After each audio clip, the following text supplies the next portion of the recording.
गुरुकुल में आज विद्यार्थियों का सैलाब उमड़ा हुआ था, क्योंकि परीक्षा का परिणाम घोषित होने वाला था। कई छात्र प्रसन्न थे तो कई मुंह लटकाए भी खड़े थे। उनकी प्रसन्नता और उदासी अकारण नहीं थी। जो छात्र उत्तीर्ण होते उन्हें अगली कक्षा में प्रवेश मिलना तय था, परंतु अनुत्तीर्ण होने वाले छात्रों को न केवल गुरुकुल ही छोड़कर जाना पड़ता, बल्कि आचार्यों की खरी कोटी भी सुननी पड़ती। क्यों रे मूर्ख, तू फिर अनुत्तीर्ण हो गया?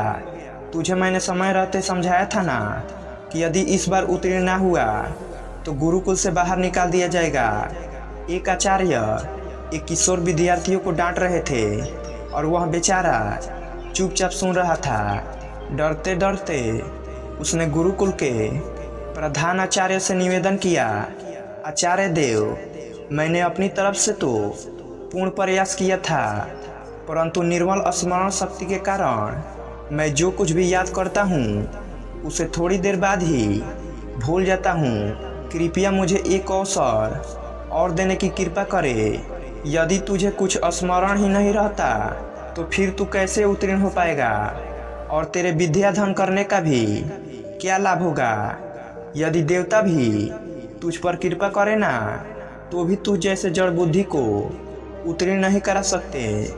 आचार्य ने अपनी इन तीव्र शब्दों के साथ वरदराज की खूब बुराई की और उस पर चिल्लाते हुए उसे गुरुकुल से बाहर निकल जाने के लिए कहा। कक्षा के सभी छात्र उस पर हंसने लगे। वह बेचारा भी अपना मुंह लटकाए मूछिल कदमों से वहां से निकल गया। अनेकों प्रश्न उसके मन में उथल पुथल मचे हुए थे। कैसे वह अपने घर लौटेगा? माता पिता को जाकर क्या उत्तर देगा? जब लोगों को पता चलेगा कि उसे गुरुकुल से निकाल दिया गया है, तब वह कैसे उनका सामना कर पाएगा?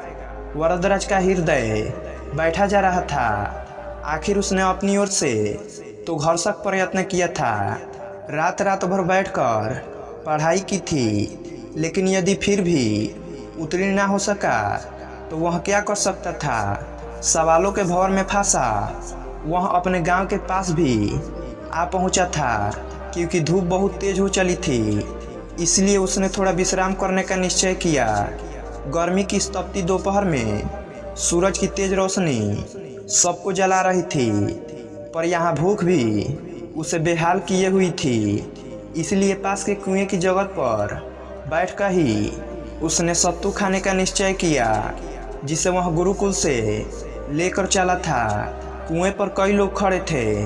प्यास के मारे सब बेहाल थे, इसलिए बार बार डेंगची कुएं में डालते और शीतल जल निकालकर पी लेते। रस्सी के बार बार रगड़ने से कुएं के किनारे लगा पत्थर भी घिसने लग गया था। लोग जितना पानी निकालते पत्थर उतना ही घिसते जाता। वरदराज चुपचाप बैठा यह सब देख रहा था। अचानक ही उसके मन में एक विचार आया।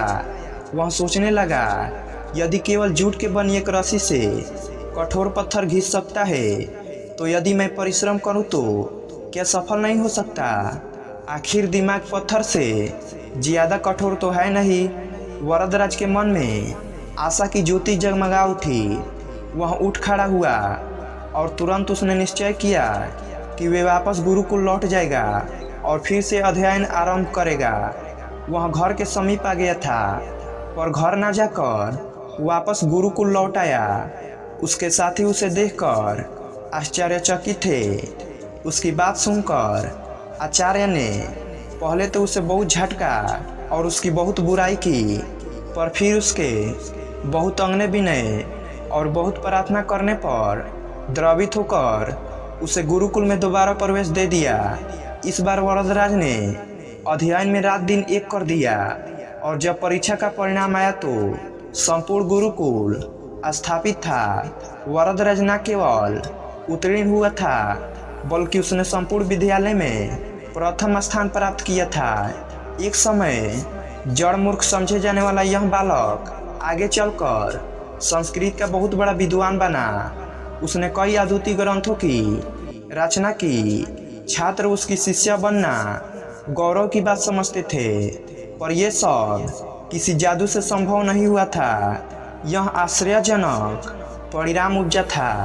संकल्प की अमोघ शक्ति से, कठोर परिश्रम और प्रबल इच्छा शक्ति के बल पर ही यह असंभव कार्य संभव हुआ था। कामयाब लोग गलत नहीं कहते। निश्चय ही संकल्प सफलता का प्रथम सूत्र है। सच्चा संकल्प एक ऐसा अचूक अस्त्र है जो कभी खाली नहीं जाता। यदि हम किसी भी कार्य को करने का संकल्प कर ले तो ऐसा कौन सा अवरोध है जो उसके मार्ग में चट्टान बनकर खड़ा हो जाए? निस्संदेह कुछ भी नहीं। करोड़ों युवाओं का प्रेरणा स्रोत स्वामी विवेकानंद जी ने एक बार कहा था, मुझे पूर्ण विश्वास है कि ब्रह्मांड में कोई भी शक्ति किसी भी शक्ति को उस चीज को हासिल करने से नहीं रोक सकती जिसका वह वास्तव में हकदार है। यदि मन अपनी पूर्ण क्षमता में जागृत हो तो हर चीज पाई जा सकती है। पहाड़ों को भी खाक में मिलाया जा सकता है। संकल्प दूसरी किसी भी चीज से ज्यादा शक्तिशाली है।